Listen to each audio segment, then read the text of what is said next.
Welcome to the latest episode of Doorstep History, coming once again from the Coffin Works. Now, first today, a remarkable collection of photographs from the 1960s, which have been discovered by people at the Icon Gallery who have been working with Birmingham University. The photographs were taken by an American student in around 1967 to 1969. Here's Debbie Commode from the gallery to tell us more.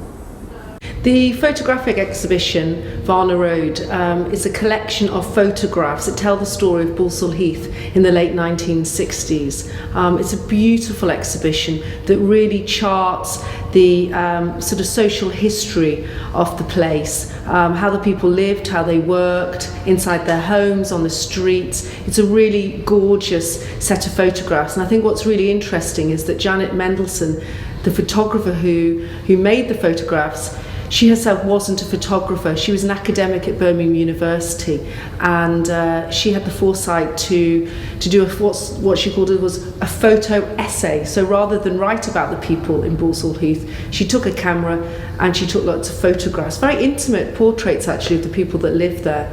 And then she took the photos back with her to America, and they weren't seen again for 50 years until they resurfaced, and we brought them here to the Icon Gallery. So it's a really beautiful story. So Janet arrived as an academic in about 1967, and she photographed for 2 years. So it's a really tight period of time. So from 67 to 69, she took over 600 photographs of that very close-knit community, and she was able to meet a lot of the residents, became friends with many of them, and sort of worked among them all the time. And it was that intimacy of the photographs that make them so rich today. One of the girls featured is called Jackie Vaughan, and she spoke exclusively to Doorstep History. What I remember was a young American student coming along and taking some photos of where we was playing on that particular day. She was taking photos of just clicking away at the children in general and life in general around the wasteland, which is commonly known as a bomb peck in those days. It was a place that was bombed out during the war. Pre my time, I might add, and it was our playground. There was a park over the road, but we could come out the back door straight on to the bomb peck, and this young American girl turned up. As kids, we was drawn to her accent, and we was playing around the den. We'd been out for a day's play, got rather dirty, so she captured that particular photo of myself and my two neighbours playing. So what was it like living in the area at the time? An absolutely fantastic community, a community that helped each other, was in each other's homes a lot of the time. Everybody knew each other, the door was always open, children all played together, and was a part of a very big community. It's brought back a lot of memories. I've been able to talk about a lot of the photos. I've stood behind people as they've looked at my photo in particular and listened to their comments. There was one part that was on another TV station where a gentleman said, "Oh, that's the height of poverty," and I just said to my partner, "Well, that's not what the picture is about. That is a picture of a little girl that's been out to play all day on a waste ground." Bearing in mind people used coal back then, and we were probably stumping on the ground looking for the old cellars that we could make dens in. And it's a story of a young girl out with a friend playing, making dens and looking for those places. Complete surprise to see me staring back at me at such a young age after all these years. So yeah, a lovely surprise, and the rest from there has been a complete furore of sort of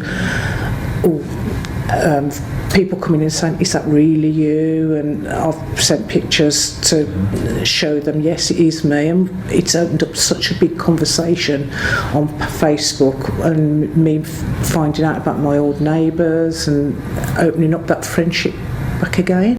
I'd like to thank the Icon Gallery and all the people that have worked on this exhibition and bringing it to the public's attention for, bringing back so many memories.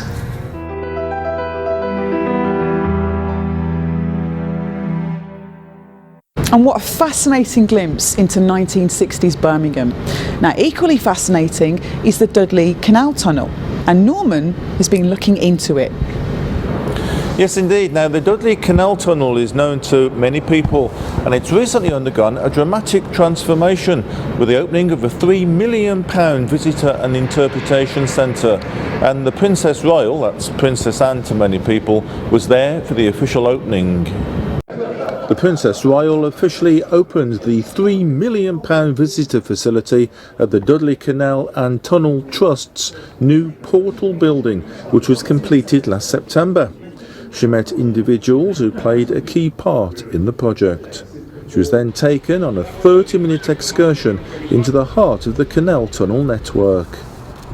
The narrowboats were once used to transport limestone to furnaces across the Black Country, but now they're an essential tourist attraction. A local MP, Ian Austin, believes the new centre will be of great benefit to the economy in the Black Country. Well, I think it's a remarkable achievement. You've got the trustees and the staff here have raised £3 million from a whole range of different funders to create what's a really remarkable building. It's created dozens of, I think two dozen jobs in the building itself.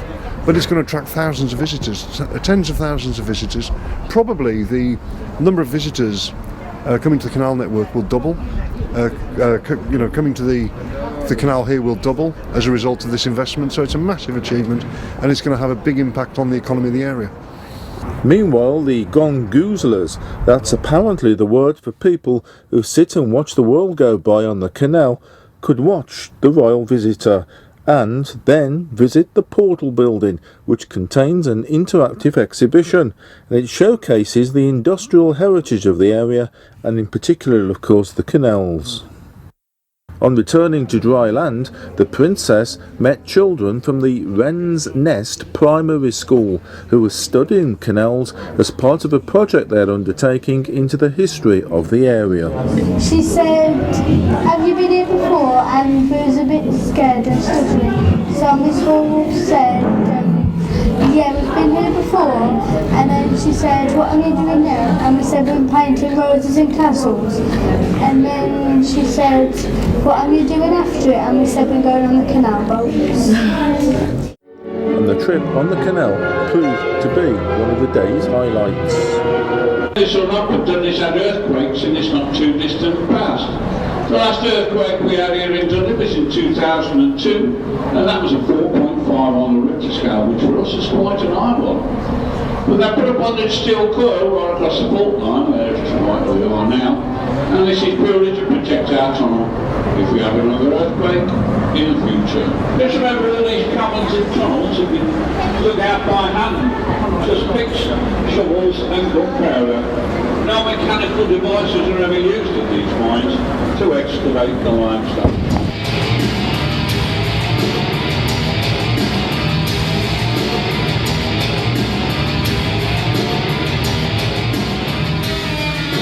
If you look above your head now, so the bricks in the ceiling, you notice the different thickness and shapes and size of the bricks. That's because all these bricks are handmade. But they're all handmade by the wives and the children of the miners who worked in these mines. And by the way, that's the children under 9 years old. Because after 9 years old, you'll be working in these mines as miners. Now what I would like you to do, now is start pushing the walls. Your man on the right, push the wall to your left. Your man with the lighter trousers on, push the wall to your right. And then hopefully we start going backwards. This is how they used to leg it down the wall. Keep your feet well up a little bit, wall please, and there you go. And then push the wall over. Now we've taken the leggers some 3.5 to 4 hours to leg it down the full length of this tunnel. So it's been a fantastic day for us really. We've had a real celebration day because it's obviously the culmination of all our hard work. It's been a really good day. tell me a little bit about the school groups as well, because you're really keen to get youngsters involved, aren't you? Yes. With our new visitor centre, we have a learning suite designed especially for school visits. So we're really keen at the moment to get schools in, to do workshops with them so they can learn, as I say, about their industrial heritage, what it would have been like to live and work on the canal networks. It's been quite a long and exhausting day for the people here at the Trust. Her Royal Highness certainly seemed impressed.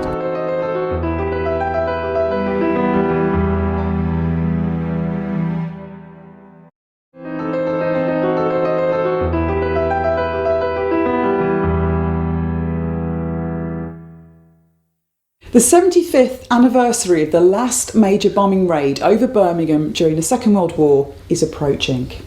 And to commemorate that sad occasion, I've been to meet Barbara Johnson, who's chairman of the Birmingham Air Raids Remembrance Association. The Birmingham Air Raids Remembrance Association commemorates the lives of 2,241 civilians who were killed in the city during the war in 77 air raids. Barra has campaigned for this, the Tree of Life Memorial. We didn't want it in a churchyard. We wanted it where people could see it and buy St Martin's Church, and that is what we've got. And it is a wonderful piece of sculpture, and with all the names on, it's so fitting.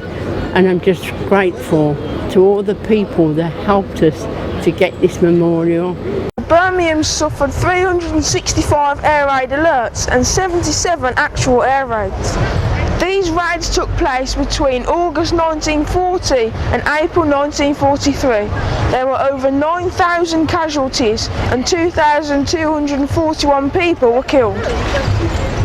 This memorial is a tribute to all those who died during the Birmingham air raids. TNT got into the press and TV area, and we fought our way past everyone, including BBC TV and Central News. The sculpture was called Tree of Life. It was designed by Lorenzo Quinn and unveiled by Marjorie Ashby.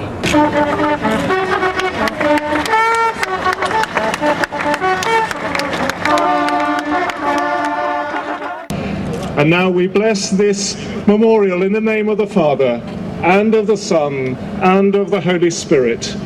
Amen. Lord Mayor, would you do us the honour of laying the first wreath at the Tree of Life as the first citizen of Birmingham in honour of the citizens of Birmingham who died during the Second World War?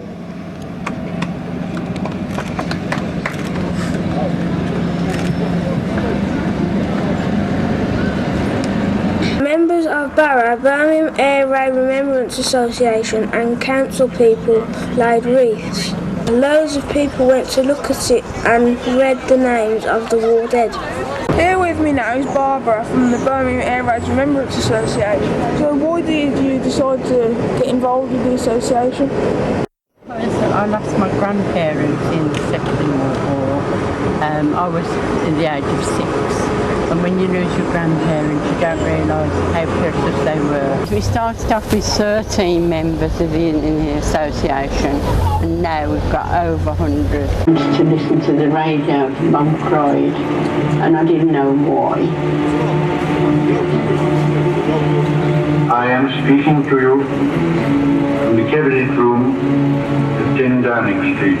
Last November, Barra worked with the Birmingham Hippodrome on a special performance called 2,241 Reasons to Remember. Sister, the one who used to sing, her younger sister, her parents and others in the family had all been killed in one night. And that was what you were facing every day. I don't know how to describe it. Not knowing from day to day whether you're still going to be alive the next day. Because the police stations used to put up lists of casualties. We'd read them with a sort of macabre interest. Infant aged about 3. Middle-aged man aged about 50. These are all the casualties that have been dug out of the ruins. And of course, the centre of Birmingham was a real mess. Glass massive bricks across the thoroughfares and track. And when the news came over, I thought, this is history. I'm getting my children out of bed. Even in the midst of rejoicing, I thought to myself, there are many parents, many wives, many sweethearts. They can't rejoice because the one person who means the most in the world to them won't be coming back.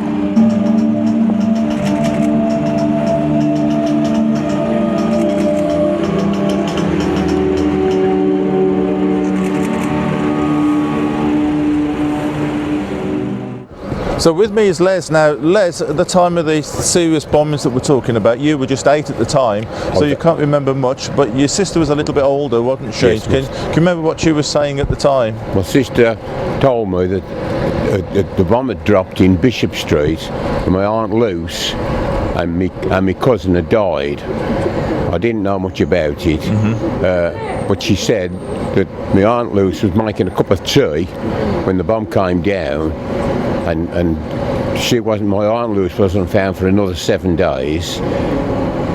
But while they were trapped in there, they called a rescue squad in, which was headed by George Inwood. George Inwood managed to get into the ruins and brought one man up alive, which was my Uncle Bill. She went in again and brought another man up alive, and he brought up a boy who was dead. Well, the boy who was dead was my cousin, who was 9 years old. Oh dear. You see? Yeah. He went down again, and he was overcome by gas because the cellar was full of gas. He was overcome by gas, and they brought him up, and he died. He was subsequently awarded the George Medal posthumously, and it was awarded at Buckingham Palace to his son.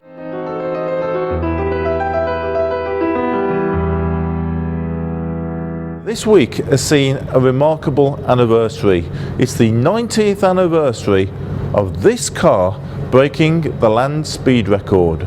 History was reenacted earlier this week when a Wolverhampton-built Sunbeam Tiger returned to the spot where 90 years ago it broke the land speed record.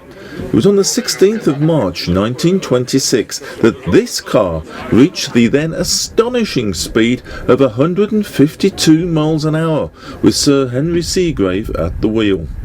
Sir Henry went on to become the first man to drive faster than 200 miles an hour when he set a new record in the USA. But the Daredevil died from his injuries when he set the water speed record on Windermere in 1930.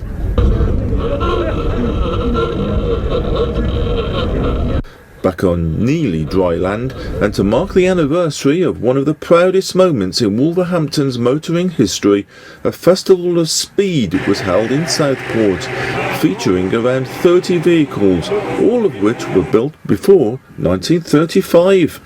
The majority were built in the Sunbeam factory in the centre of Wolverhampton, which once employed around 6,000 workers. And the oldest vehicle in the festival today is this one, which was built in 1910. It was rescued from a scrap heap in 1954. This 1911 built Sunbeam also caught the attention of visitors. 1911 Sunbeam, 1620 model. There's a lot of 1216s, there's only 3 1620s left as far as we know. They only built 4 engines like this. And I've got those conrods at home. I decided to have new ones made because they were getting a bit fragile. Because there's not a spare engine in the world, so if it goes bang, it goes bang. So, yeah, I'm a very lucky boy to have such a toy to play with.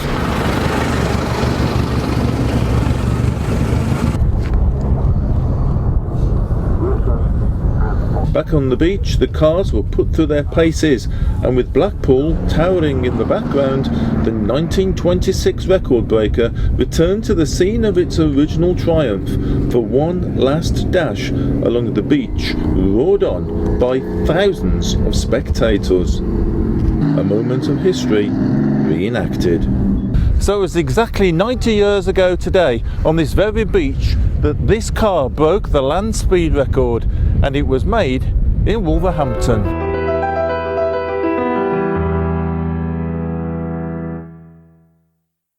Well, on next season of Doorstep History, we will be commemorating the centenary of the Battle of the Somme. And we'll also be looking at other First World War stories, including the story of Lewis Watkins, who actually worked here at Newman Brothers as a polisher. This is where Lewis was sitting in 1912 when he had his photograph taken with the rest of the staff at Newman Brothers. But just 3 years later, in 1915, Lewis left Newman Brothers for the very last time, making his way from Polisher to Passchendaele. Well, that's it for this week's episode of Doorstep History.